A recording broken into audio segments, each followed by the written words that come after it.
Hágame un favor, señorita, usted, la que se está sentando, apáguemelo esta luz y encienda aquella, ¿ya?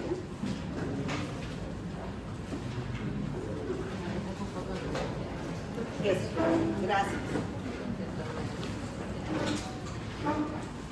A ver, chicos, vamos a seguir con el avance. ¿Y qué ha pasado que no viene ya clase? ¿Clases de qué? ¿Pero acaso no les toca venir a esta hora? Pero cuando están conmigo se salen. Entonces yo también no los voy a soltar, pero yo respeto a los docentes. Esa es la diferencia, ¿no? Bueno, bacillus anthracis.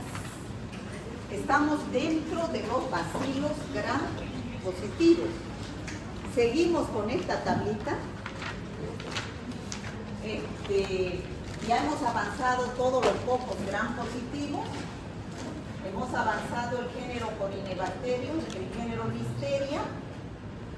Nos falta estos bacilos gram positivos. Uno es el género Bacillus, o sea, son los bacilos que forman esporas. Ya ustedes saben qué es la espora, es la forma de resistencia de la bacteria. Está el género Bacillus, donde vamos a ver dos bacilos, el Bacillus anthracis y el Bacillus cereus, y vamos a ver los anaerobios, donde hoy día vamos a ver a los anaerobios en general.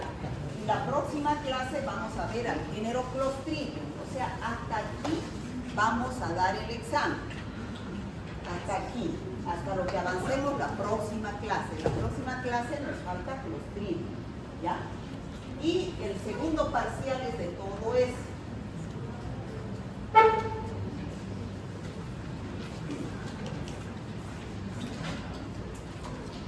Bueno, el Bacillus anthracis es el que produce la enfermedad llamada anthrax.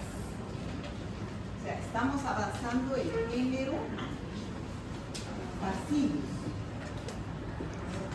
Este tiene dos especies importantes, Bacillus anthracis y Bacillus cereus.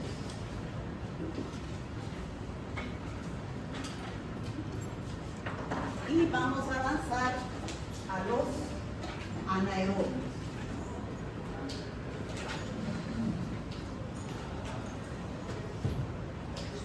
Vamos a empezar a describir a ese género Bacillus, especialmente nos vamos a dirigir ampliamente al Bacillus anthracis.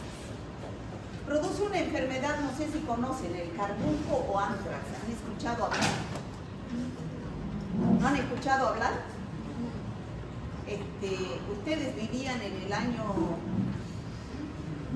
2011. ¿Qué año ha sido pues de las Torres Gemelas? 2001, ¿no? ¿Ese año nacieron ustedes? ¿No habían nacido? ¿De qué año son ustedes? 2006. ¿Pero han escuchado por historia, por lo menos, de las Torres Gemelas o tampoco? Sí. Eso por cultura, deberían saber. Por favor, silencio.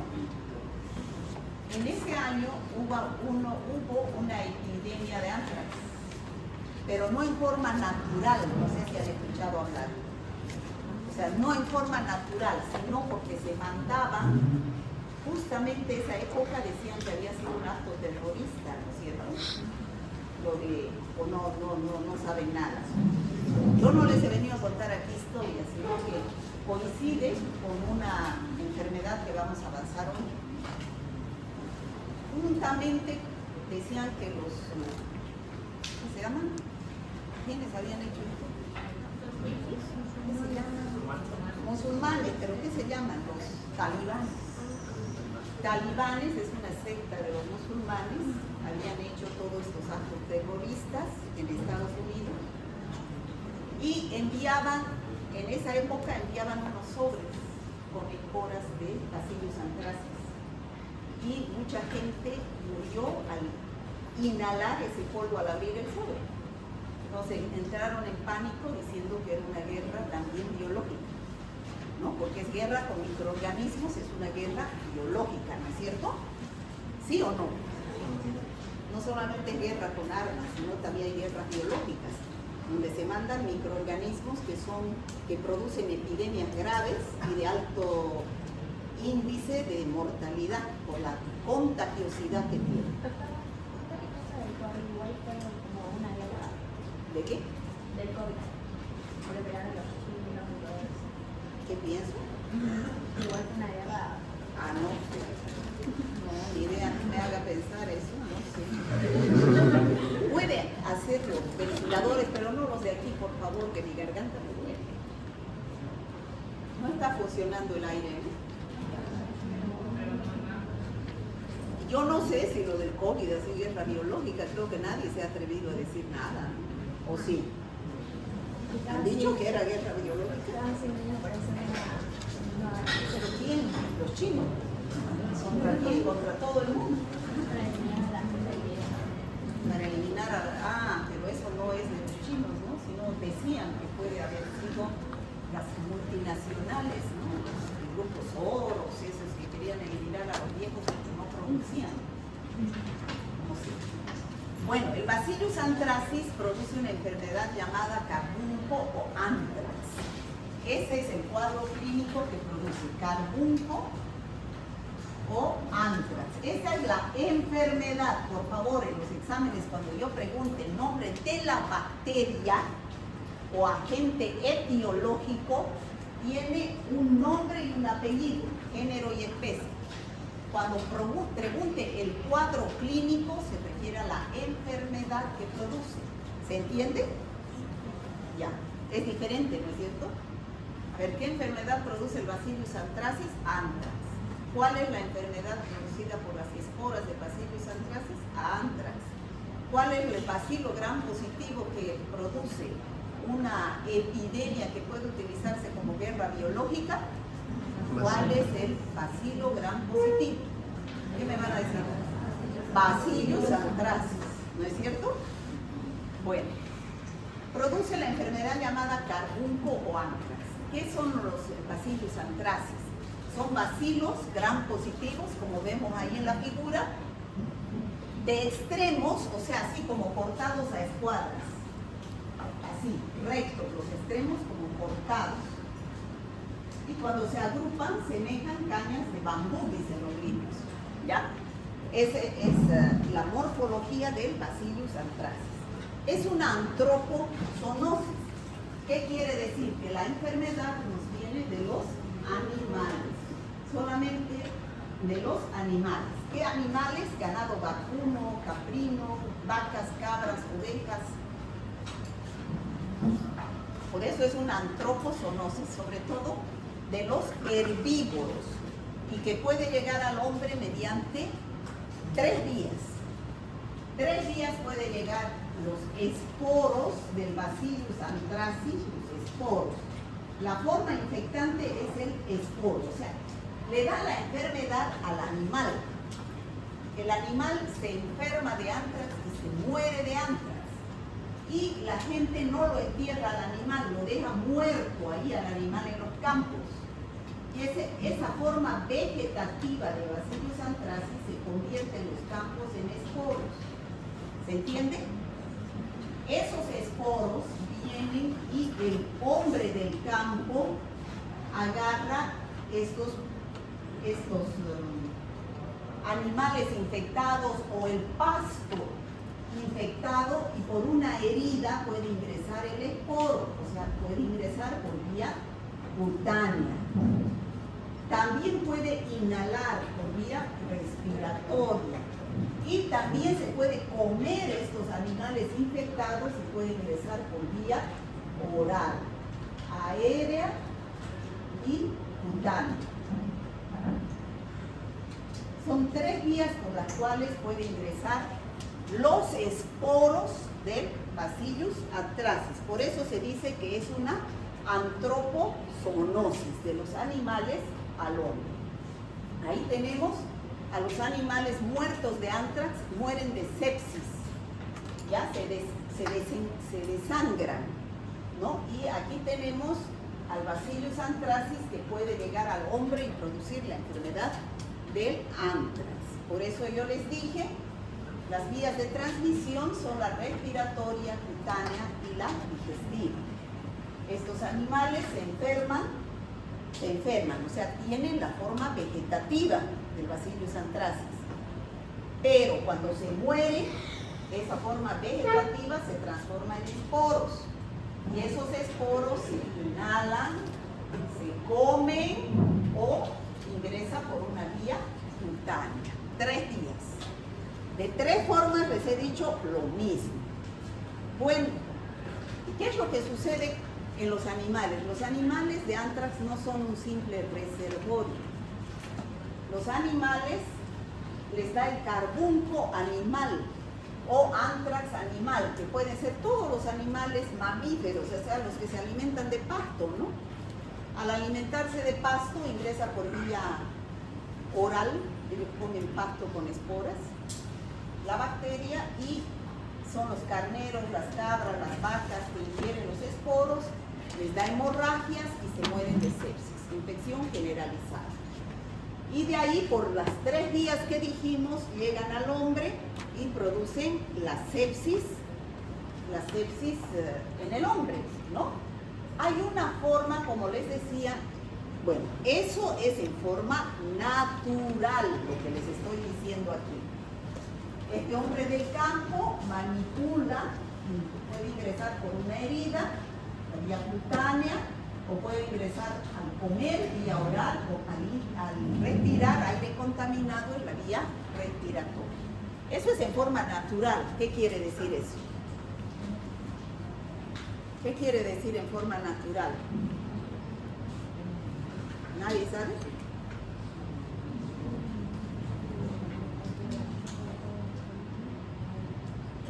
A ver. Que no tiene ningún tipo de manipulación mediada por el hombre. Eso, en forma natural, la bacteria está ahí, se produce la enfermedad en el animal y por accidental llega al hombre. En forma natural, pero en forma que no es provocada. La forma provocada, como les decía, es cuando se produce yo quiero enfermar. Es una guerra biológica, voy a mandar bacterias, a esporos de la bacteria infecciosa, a donde quiero hacer la guerra biológica, ¿no? Y ahí tenemos quién es ese, Bin Laden, ¿no? Osama Bin Laden con su sobre ahí de esporas de Bacillus anthracis, enviando las esporas a gente en Estados Unidos. Entonces, ¿cómo se manifiesta la enfermedad? Hay formas externas y hay formas internas. Externas quiere decir que aparecen en la piel o tejido celular subcutáneo. Ahí tenemos 2, la pústula maligna y el edema maligno. ¿Cuáles son por dónde ingresan a producir estas 2 enfermedades? Por la vía cutánea. ¿Ya? El hombre tiene una herida y ingresa la bacteria y puede presentarse cualquiera de estas 2 enfermedades, pústula maligna o edema maligno. Ahorita vamos a ver qué son esas.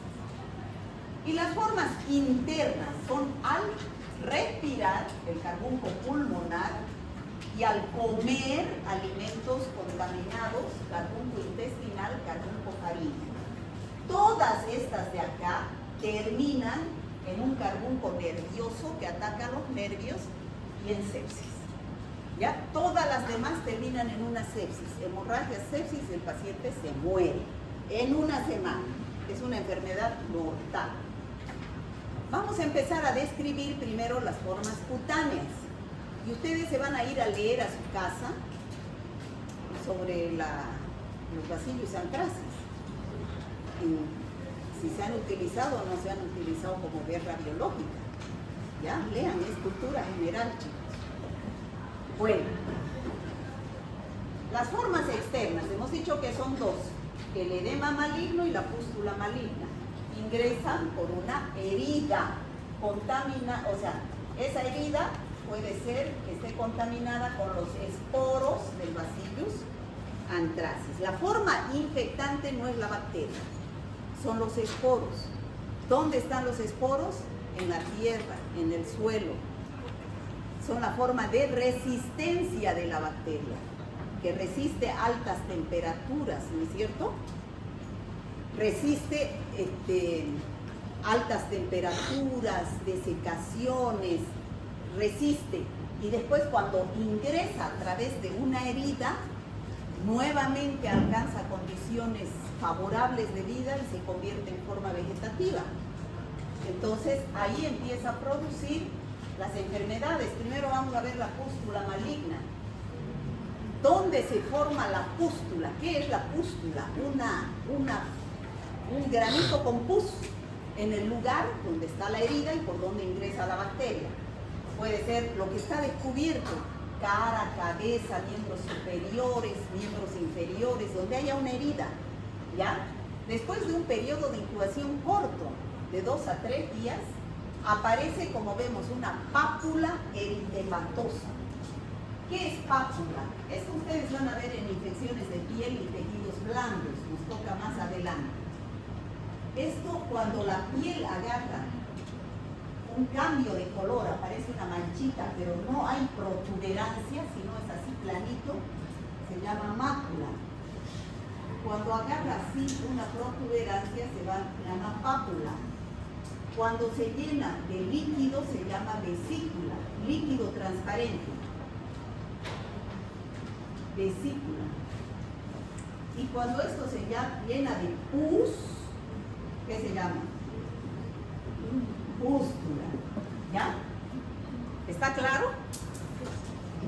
Bueno, primero aparece entonces una pápula eritematosa. ¿Qué significa? Roja, ¿no? La pápula, una prolongación así de la piel eritematosa, que se convierte en una vesícula pruriginosa. ¿Qué es prurito?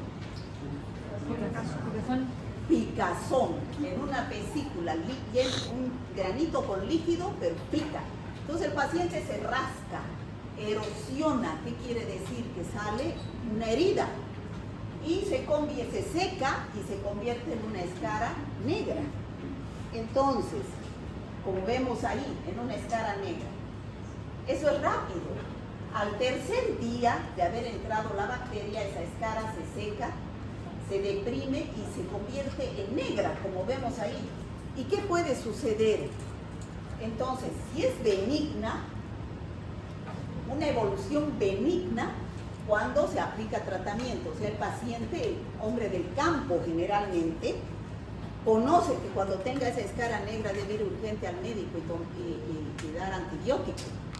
Entonces, es benigna, se cura, pero cuando no, se deja y no recibe tratamiento médico, entonces se convierte en fiebre, vómitos, diarreas, hipotensión, sepsis y muerte. Se muere el paciente. Eso es la pústula maligna. No quiero que ustedes me digan, eso se llama la enfermedad, pústula maligna. Cuando yo les diga qué se llama el cuadro clínico que produce el Bacillus anthracis, cite 2 cuadros clínicos. Me van a decir pústula maligna y edema maligno. Tiene nombre y apellido. Eso se llama. A ver, ¿cómo se llama usted? ¿Qué?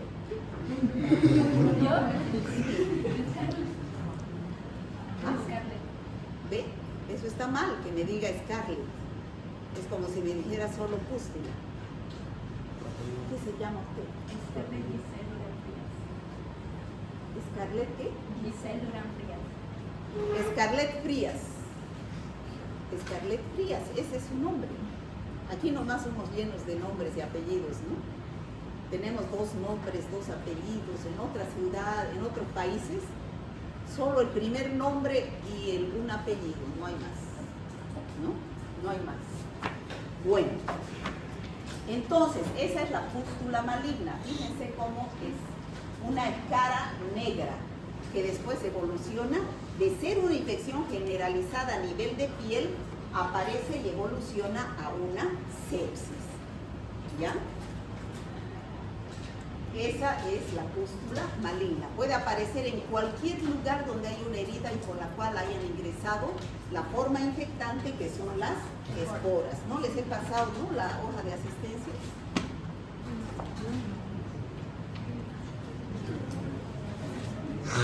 ¿Qué es lo que están pues firmando?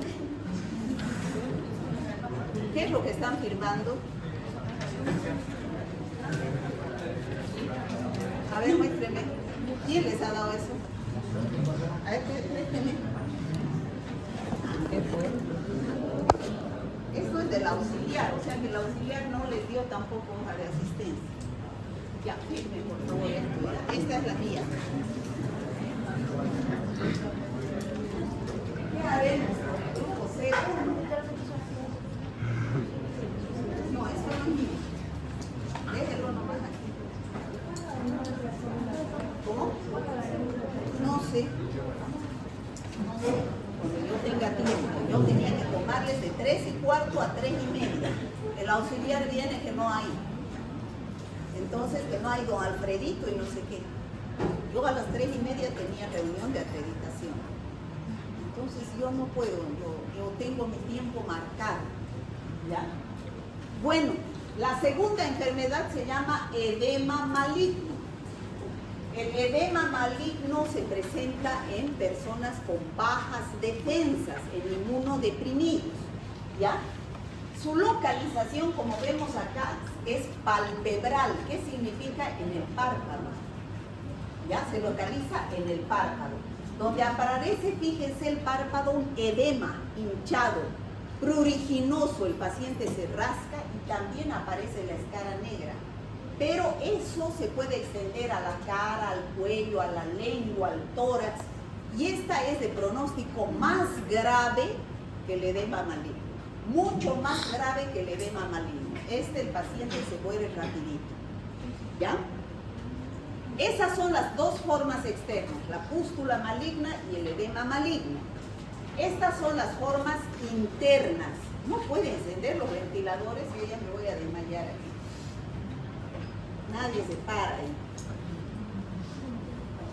Los de ahí del medio, por favor, no estos de aquí. ¿No dan? No, esto no, por favor, esto. Yo hablo y me vuelvo ronca ese ratito.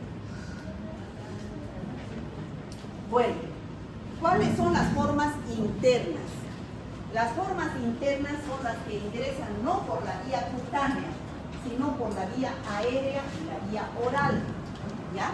¿Cuáles son? La vía aérea, la forma pulmonar. Esta es la que se produjo como guerra biológica. Niña, apáguelo eso, por favor. Nadie puede pararse.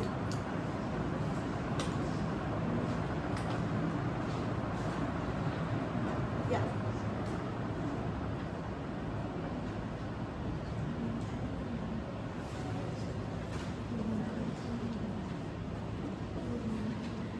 Ese aire ya no sirve, ¿no?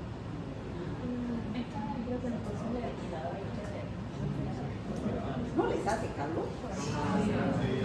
Pero los veo todo enchompados.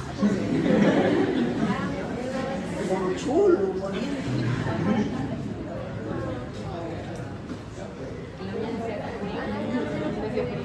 Bueno, las formas internas, chicos, por favor, escúchenme. Esta es la que ingresa por vía aérea.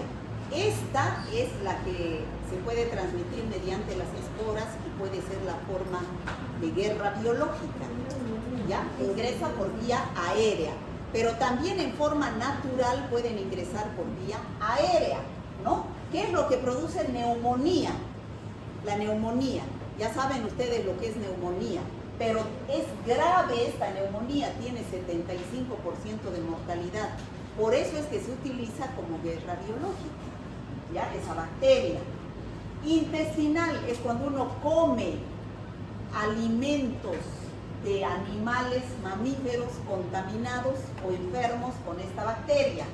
Entonces, ¿qué es lo que da? Diarrea sanguinolenta y se muere por sepsis.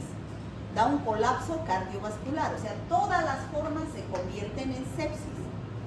También puede afectar solamente la faringe, pero afecta una sola amígdala y después igual se generaliza y da manifestaciones intestinales. Todas las formas, desde la cutánea, pulmonar, digestiva, faríngea, se convierten en una forma terminal. Es decir, primero empieza localizada en los pulmones, si es que ingresa por vía aérea, o en la piel, si ingresa por vía cutánea, o en el intestino, si atraviesa por vía oral. Pero al final todo se convierte en forma terminal, donde afecta al sistema nervioso, se paraliza las hemorragias, meningitis, sepsis y muerte. ¿Ya? Todas se convierten en forma de sepsis. Bueno, ya hemos visto la forma pulmonar. ¿Cómo se hace el diagnóstico del carbúnculo respiratorio, que es el más grave?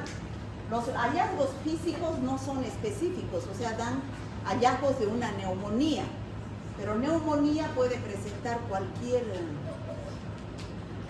bacteria, puede producir neumonía, ¿no es cierto?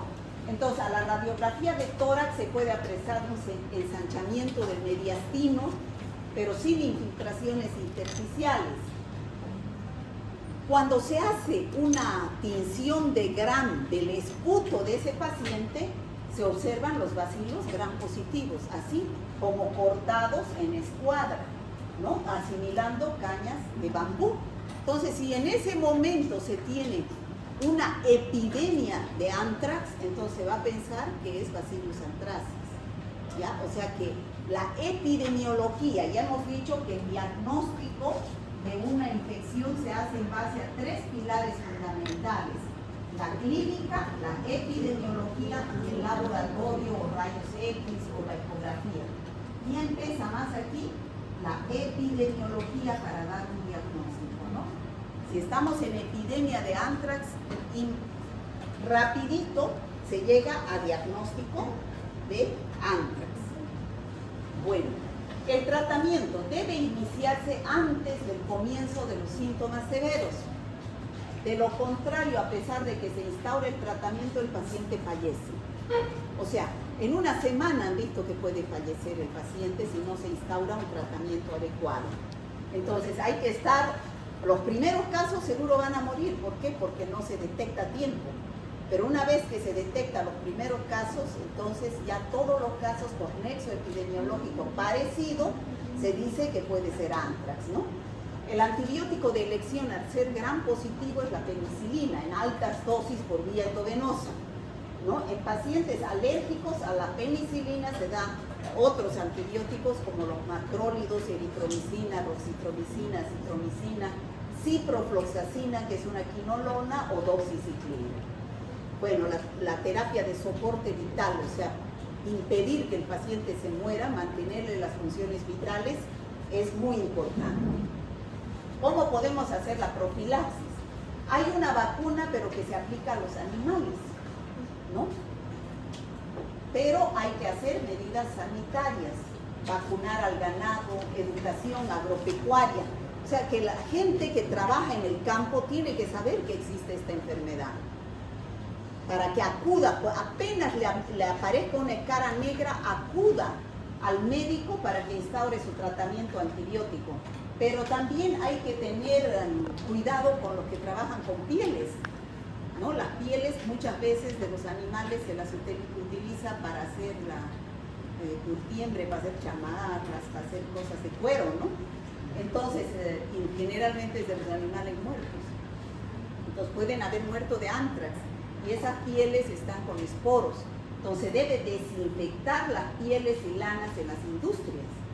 Y las personas que manipulan deben usar guantes, deben usar barbijo, ¿no? Para evitar como medidas profilácticas, para evitar que ingresen o bien por vía aérea o bien por vía cutánea, ¿no? Se ha hecho estudios epidemiológicos en diversos tipos de trabajo, donde se ha visto que los carniceros tenían el mayor porcentaje de contagio. Los tapiceros, los que tapizan, los que hacen sillas de montar, los curtidores, los pastores, los cosechadores de guantes, cocedores de guantes de piel. Entonces, esos eran los que más se enfermaban.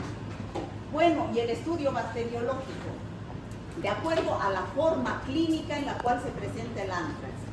Si es una pústula o un edema maligno, la muestra va a ser la secreción. son vesículas, se funcionan las vesículas para sacar el material. Si es neumonía, se saca el esputo o el aspirado bronquial. Si es que es intestinal, los ganglios mesentéricos. Si el animal, queremos investigar si la fuente de infección está en un animal muerto, se ha visto que hay mayor cantidad de bacilos en la oreja, en el metatarsiano, metacarpiano del cadáver. Se hace el examen directo, la tinción de Gram, se van a ver estos bacilos Gram positivos encapsulados y también se hace el cultivo en agar sangre, aerobios, a una temperatura de 37 grados, crece la bacteria, se hace su antibiograma. Bueno, ¿qué factores epidemiológicos? La edad. Generalmente, ¿en qué tipo de edad se presenta? En forma natural estamos hablando.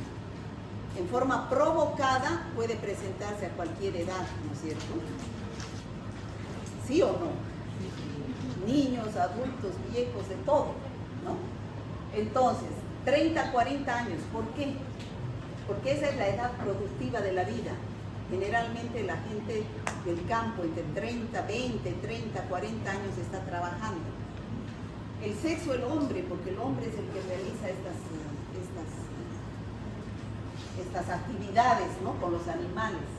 El ambiente rural y la profesión, los campesinos, los veterinarios, los agricultores, los carniceros, los que trabajan con cueros, esos son los más importantes. Y no olvidarse, ¿no?, de que esta bacteria puede ser utilizada como arma biológica o bioterrorismo, ¿no? Cuando se quiera, ¿no?, hacer guerra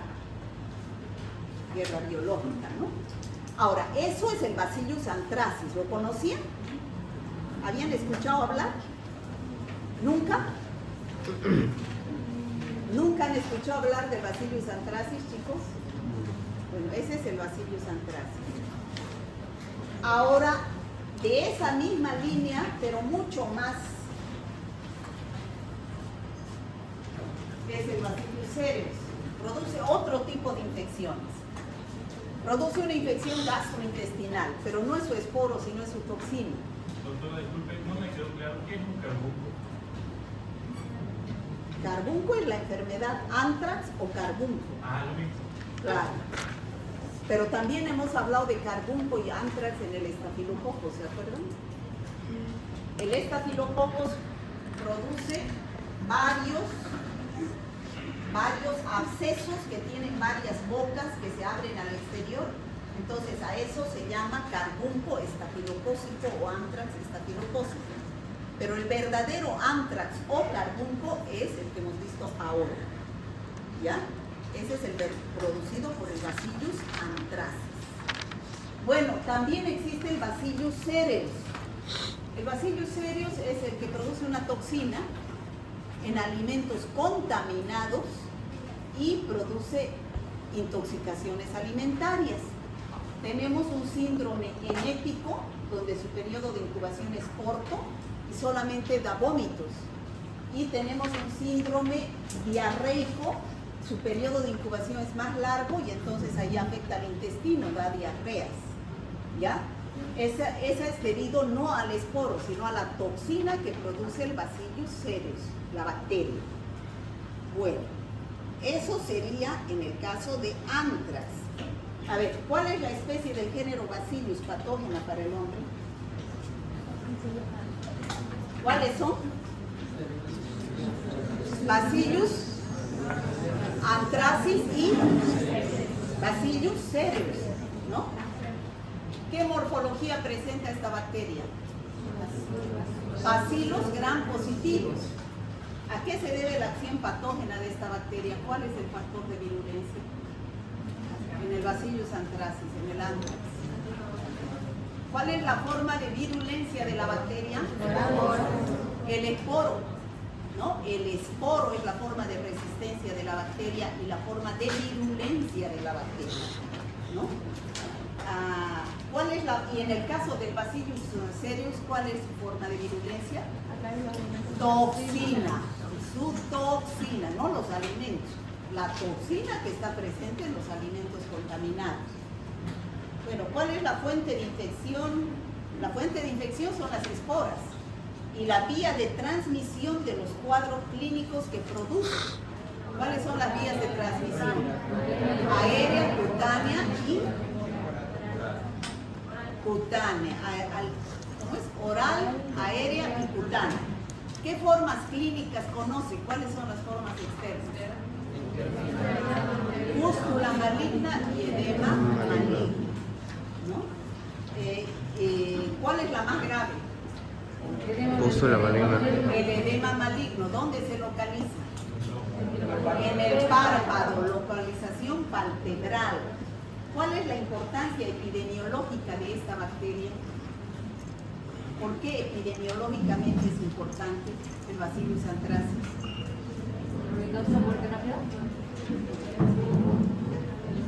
Produce muerte rápida cuando ¿qué? Porque puede utilizarse pues, para guerra biológica, para hacer guerra biológica, para causar epidemias. Por eso es importante. Esta bacteria, después hay un virus, el poxvirus, el virus de la viruela, también se puede utilizar para guerra biológica porque produce la muerte rápida de inmensa cantidad de personas. No es con pistolas, es con bacterias, con virus. ¿Qué medidas de prevención conoce Palantras? Vacunar al ganado, educación sanitaria a la gente que trabaja en el campo, desinfección de las pieles, de los cueros, de las pieles de los animales, medidas de bioseguridad en los que trabajan con animales, uso de guantes, de barbijo, ¿no? Bueno,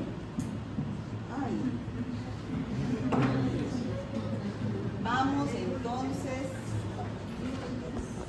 Los anaerobios, infecciones por anaerobios. ¿Qué son los anaerobios, chicos? No necesitamos Son oxígeno. bacterias que no necesitan oxígeno para vivir, más bien el oxígeno las destruye. Entonces, ¿dónde generalmente estas bacterias van a producir infecciones? En lugares donde no hay oxígeno, porque ahí se multiplican rápidamente, ¿ya?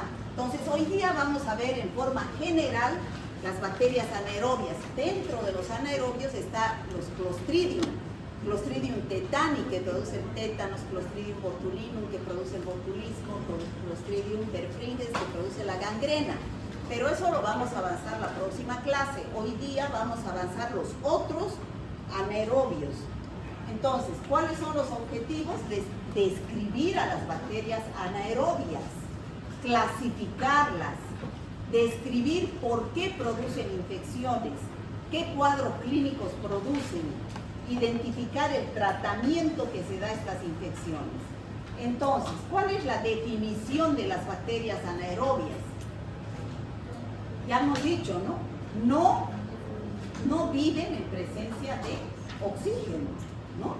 No viven en presencia de oxígeno, por eso el oxígeno ahí está tachado.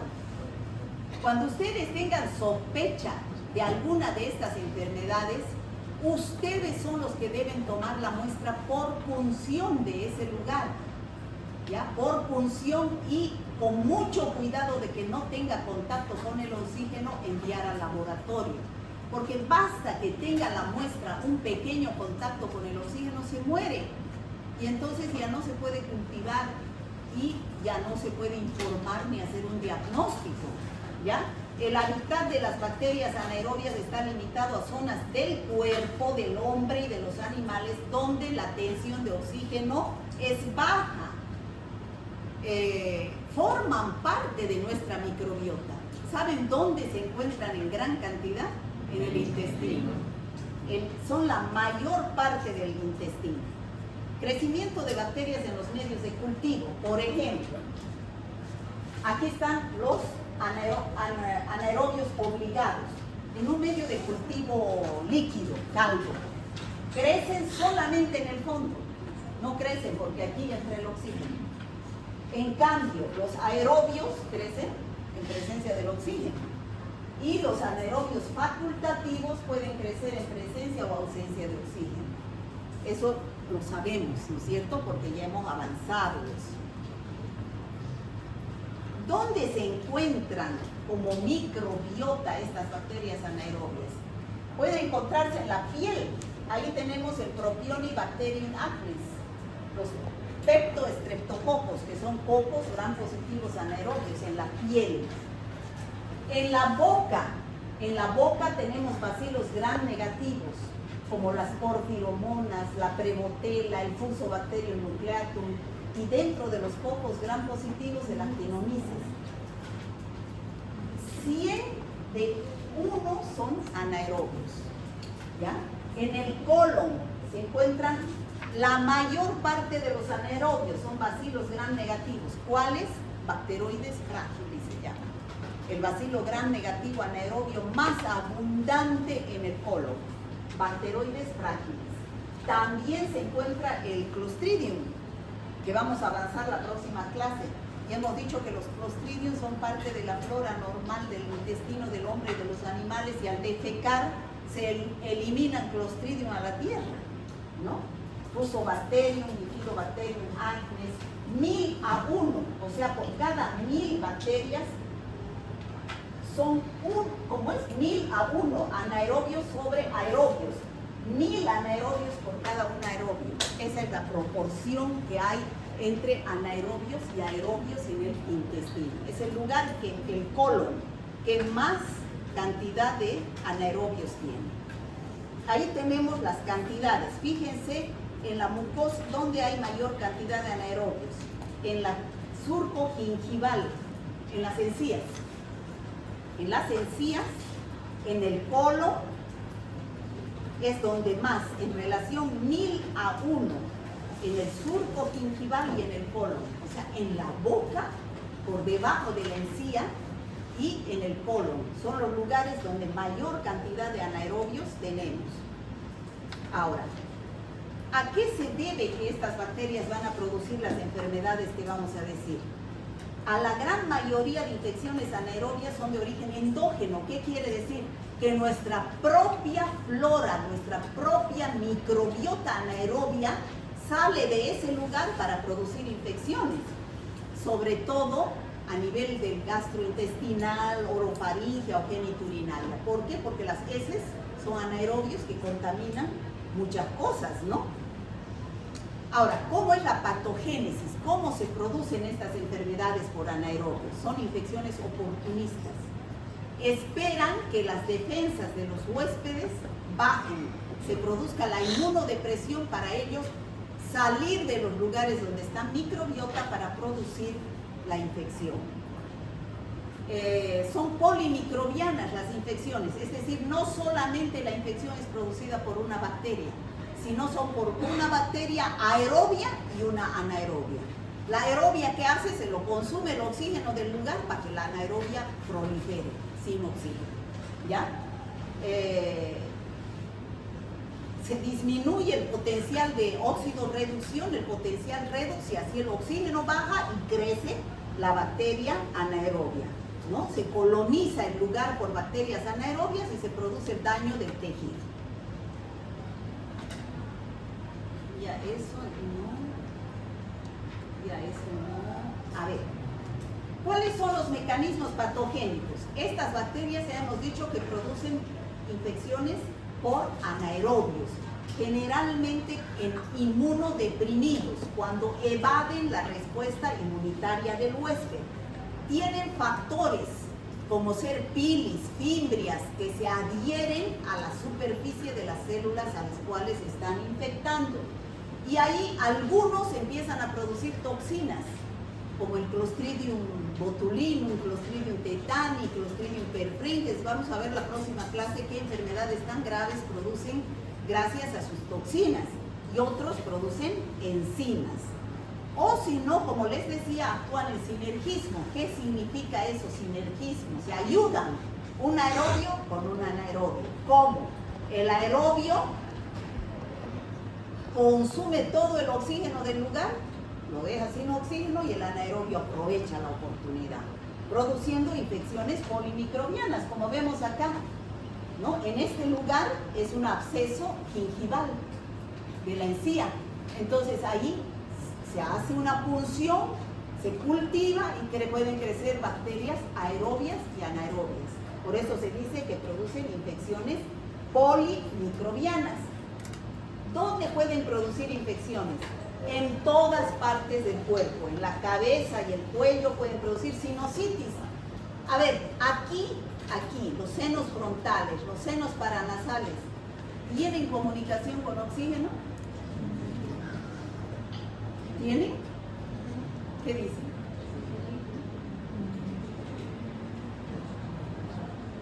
Sin embargo, desarrollan gérmenes anaerobios.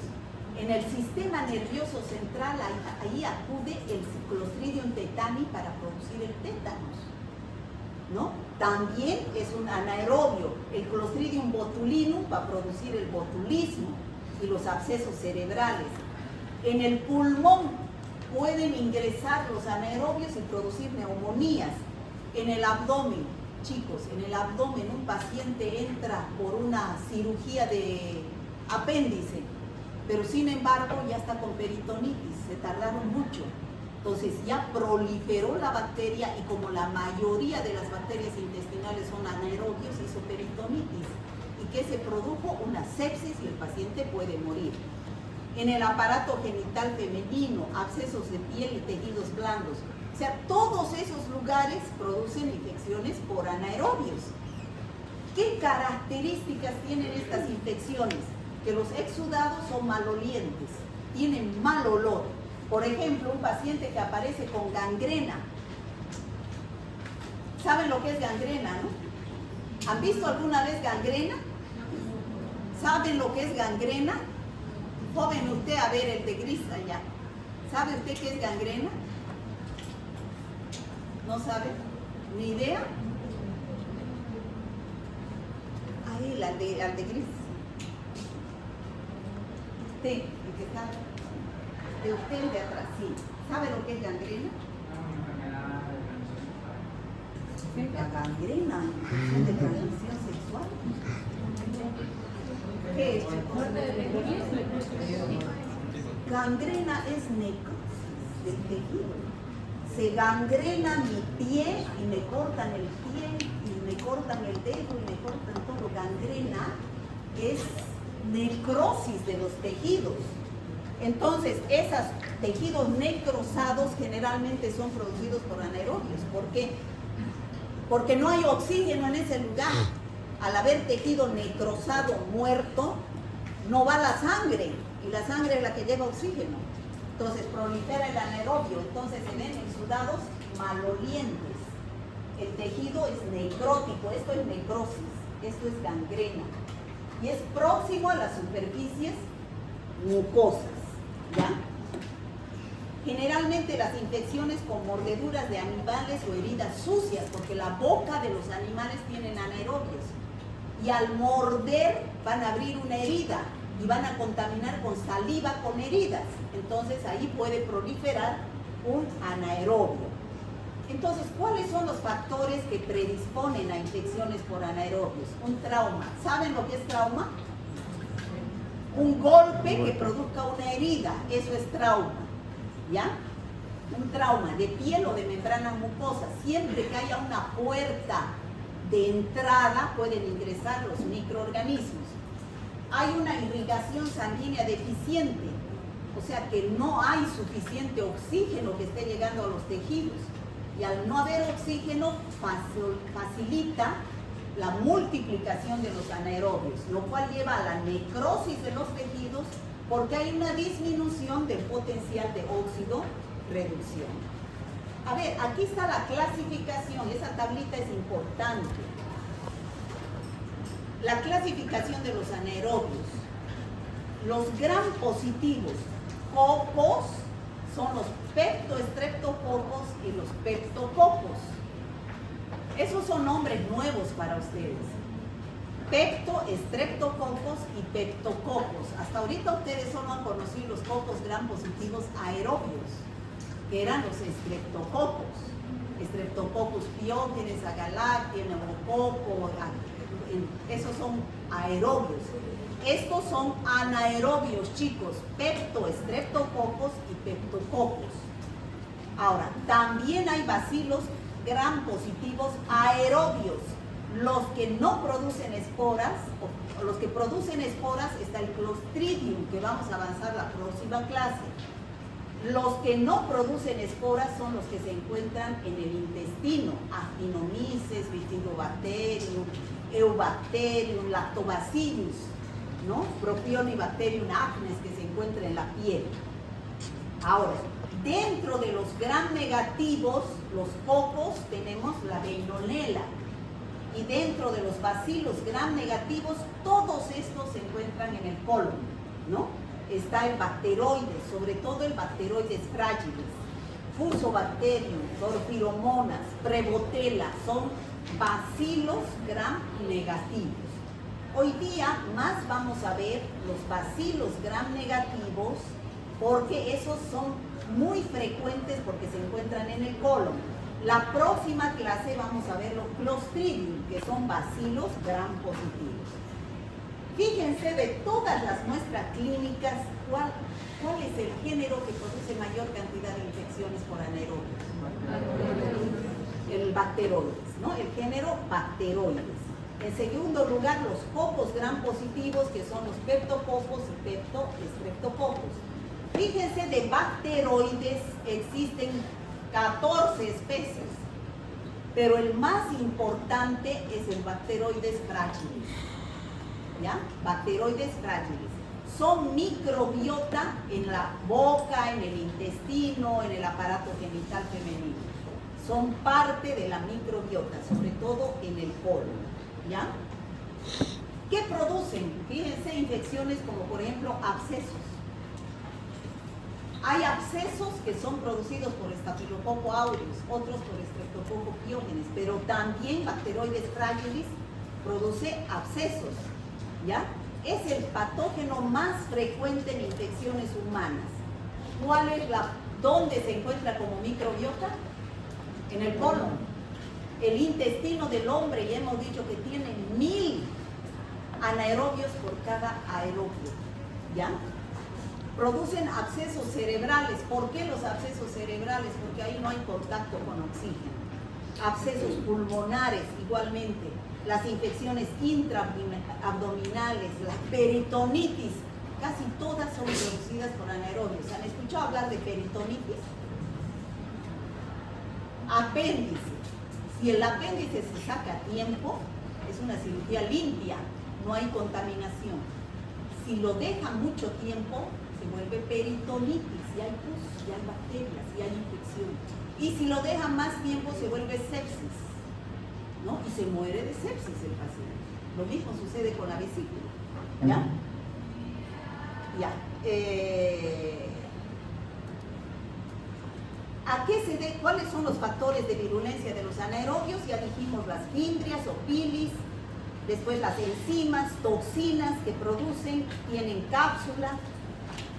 En el caso del segundo, que son los cocos gram positivos, el Peptostreptococcus, que es un coco anaerobio, los abscesos cerebrales, por su vecindad del cerebro están los oídos, sobre todo la otitis media, la sinusitis, ¿no? Y la infección pulmonar. La Prevotella, aquí tenemos, fíjense, varias especies de Prevotella. Prevotella melaninogénica intermedia, pero la más importante es la Prevotella melaninogénica.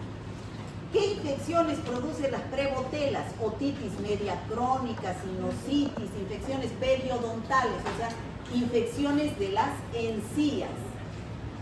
En la vía respiratoria baja, o sea, en el aparato respiratorio bajo, ingresan por aspiración hasta los pulmones, donde pueden producir neumonías, abscesos en los pulmones, empiema pulmonar, o sea, se forman de pus los pulmones.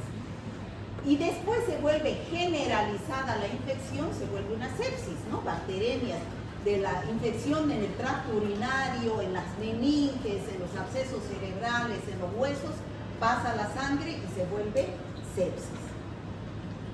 Bueno, el Fusobacterium también es una bacteria importante, bacilo gram positivo, gram negativo. Se encuentra como microbiota también en la boca, en la parte de las encías. en el aparato gastrointestinal son oportunistas, ¿no? Tenemos 3 especies importantes, el Fusobacterium nucleatum, el Fusobacterium alosis y el Fusobacterium sulci. Y después tenemos la prebotela, que ya hemos visto, y las porfiromonas, que son anaerobios de la mucosa oral, de las encías. Pueden infectar los huesos de las encías, de la boca, donde ahí forman abscesos, y el dentista es el que más extrae el material purulento para enviarlo al laboratorio. También produce abscesos periamigdalinos. Infección pleuropulmonares, ¿no? Y esas son las infecciones intraabdominales de las vías biliares. Ahí están la peritonitis, abscesos abdominales, infecciones de heridas. Y ahí tenemos la infección de piel y partes blandas, sobre todo de los... ¿Han escuchado hablar del pie diabético? Por ejemplo, en esos lugares no hay irrigación sanguínea, no llega la sangre, ¿no? Entonces no llega el oxígeno. Ahí es donde aprovechan estas bacterias de desarrollar. Y si hay una heridita en el pie del paciente, ingresa a la tierra contaminada por esporas de estas bacterias y se produce la infección por bacteroides, por streptococos o por clostridium, que son anaerobios. Entonces, estas bacterias requieren una incubación anaeróbica. Ustedes han visto cómo se incuban estas bacterias en el laboratorio, en unas jarras de anaerobiosis, ¿no es cierto? Hemos visto en el laboratorio, en su guía está, porque en el laboratorio no existen esas jarras aquí, pero se debe cultivar las cajas Petri dentro de esas jarras para que no entre oxígeno y puedan crecer las bacterias anaerobias. Se hace la función de Gram, se identifican las bacterias mediante pruebas bioquímicas y se hace el antibiograma, ¿no? También las pruebas radiográficas nos pueden ayudar para buscar infecciones, sobre todo en lugares que es inaccesible sacar la muestra, como en un hueso, en un absceso cerebral, en un absceso de pulmón, ¿no? Todas las muestras que se contaminen con las bacterias de la microbiota deben ser rechazadas. Ustedes no pueden pedir, doctores, un estudio para anaerobios de un esputo. ¿Por qué? Porque el esputo pasa por la boca y en la boca hay bacterias aerobias, ¿no es cierto? Donde haya microbiota aerobia, no sirve esa muestra para estudios para anaerobios. ¿Me dejo entender? Por ejemplo, ¿qué muestra no deben pedir ustedes? Un hisopo de faringe o nasofaringe o cualquier sitio de la mucosa bucal. Jamás pidan anaerobios, a no ser que se tome la muestra por punción del lugar y se saque aspirando con una jeringa y que no tenga nada de contacto con el aire, ¿ya? El esputo por expectoración se debe rechazar, los lavados bronquiales, los hisopados vaginales del cérvix o de la uretra del hombre, los abscesos que se obtienen por torunda, aquí llaman al hisopo, ¿ya? Y las heces. Las heces, por más que estén llenas de anaerobios, no los podemos cultivar porque ya entran en contacto con el oxígeno al salirnos del intestino. Entonces, sí que se debe aceptar los que se obtienen por aspirado. ¿Qué es aspirado? Con una jeringa. Por ejemplo, cualquier aspirado de un sitio normalmente estéril es aceptable. Por ejemplo, que yo aspire un absceso de pulmón.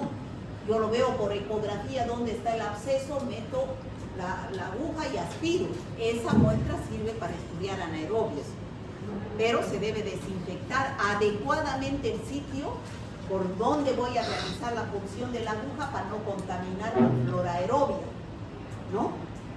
Nunca con torunda, o sea, nunca con hisopo, siempre por punción para anaerobios. Se debe expulsar el aire que queda en la jeringa, cuidando con aerosoles. Y el transporte rápido al laboratorio con un tapón estéril.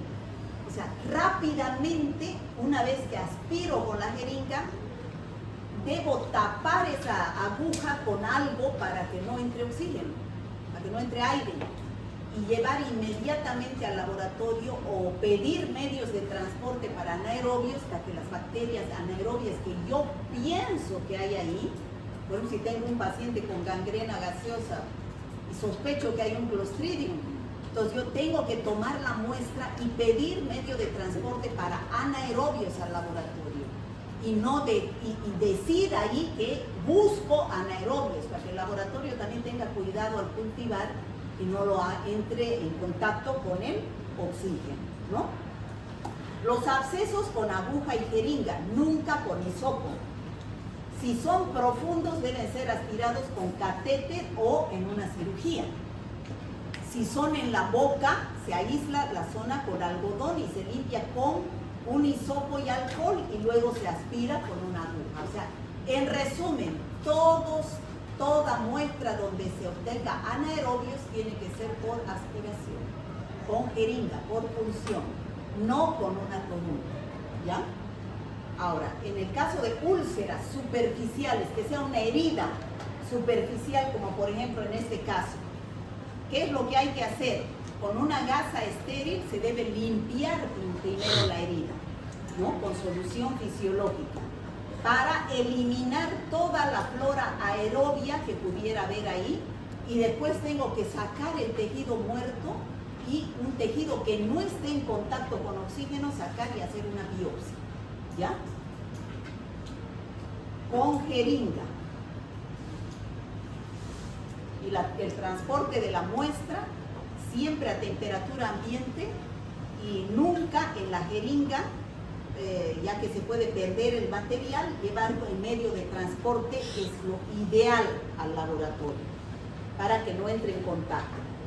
Entonces, una vez que llega al laboratorio, se hace la tinción de Gram, se observa así, en estas condiciones son los medios de transporte, que son totalmente anaerobios, bolsas para jarra anaeróbica, y para que crezcan las bacterias anaerobias se debe colocar ahí, fuera del contacto con el oxígeno, se debe hacer la identificación y el antibiograma, ¿no? Bueno, ¿cómo se hace el tratamiento de todas estas infecciones por anaerobios? Fíjense, hay que dar antibiótico. Y uno de los antibióticos que se da para anaerobios es metronidazol. O sea, como tratamiento empírico, les digo, ¿no? El metronidazol, ¿han escuchado hablar del metronidazol? Sí. ¿En dónde? Parásito. También se da para parásitos, para tricomonas vaginales, ¿para qué más? Para amebas. Ameba. Para amebas. Y en bacteriología también se da para Gardnerella vaginalis. Es una bacteria vaginal, ¿ya? Pero aquí también se da para anaerobios, mezclado con otro antibiótico que es la clindamicina, la amoxicilina o la pimeperacilina. Se llama sinergismo. ¿Qué quiere decir? Que en grupos de a dos se potencia la acción. Importante, si la herida es de piel, por ejemplo, si fuera un pie diabético o si fuera una gangrena, entonces, ¿qué es lo que hay que hacer primero? Drenar y sacar la parte muerta, ¿no? Para eliminar el tejido muerto, que es ahí donde está la bacteria, porque ahí no hay circulación de oxígeno, entonces la bacteria prolifera ahí. Entonces, al sacar el tejido muerto, va a restaurarse la circulación sanguínea. Entonces, va a llegar nuevamente el oxígeno y va a evitar que crezcan y se multipliquen las bacterias anaerobias, ¿no? Y hay que dar cámaras de oxígeno hiperbárico, sobre todo infecciones necrotizantes de la piel, o sea, instilar oxígeno a ese lugar de la herida para destruir a la bacteria anaerobia, ¿no? Ese es el drenaje en el caso de abscesos y esa es la cámara hiperbárica en el caso de infecciones en la piel por anaerobios. A ver, ¿A qué se denomina bacteria anaerobia? A la que crece en ausencia de oxígeno. ¿Cómo se clasifican las bacterias anaerobias? Cocos y bacilos gram positivos. Hay cocos gram positivos anaerobios que son peptococos, peptostreptococos. Hay bacilos gram positivos anaerobios que son los que producen esporas, los clostridium, y los que no producen esporas son los fusobacterium y los demás. Dentro de los gram negativos, los cocos gram negativos, ¿cuál es?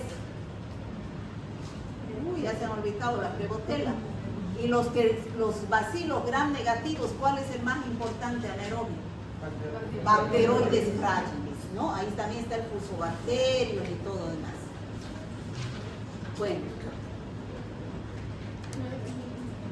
el mecanismo de patogenicidad de estas bacterias es que producen toxinas, producen enzimas, tienen pilis o fimbrias por las cuales se adhieren. ¿Cuáles son las infecciones endógenas y exógenas producidas por la anaerobia? Las endógenas son las producidas por la propia microbiota, que en pacientes inmunodeprimidos se van a lugares estériles, ¿no? Y las exógenas son las que nos vienen de la tierra, de afuera, y bien pueden entrar por un corte o por inhalación, como es el tétano, como es la gangrena. ¿Qué cuadros clínicos producen cada uno de estos géneros de bacterias?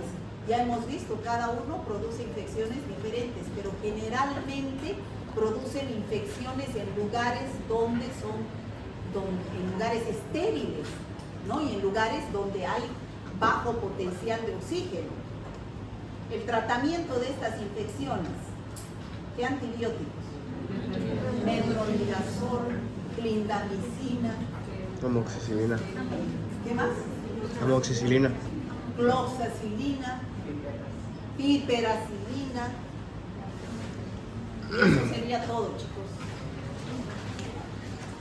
Nos falta un tema y hasta ahí es el examen.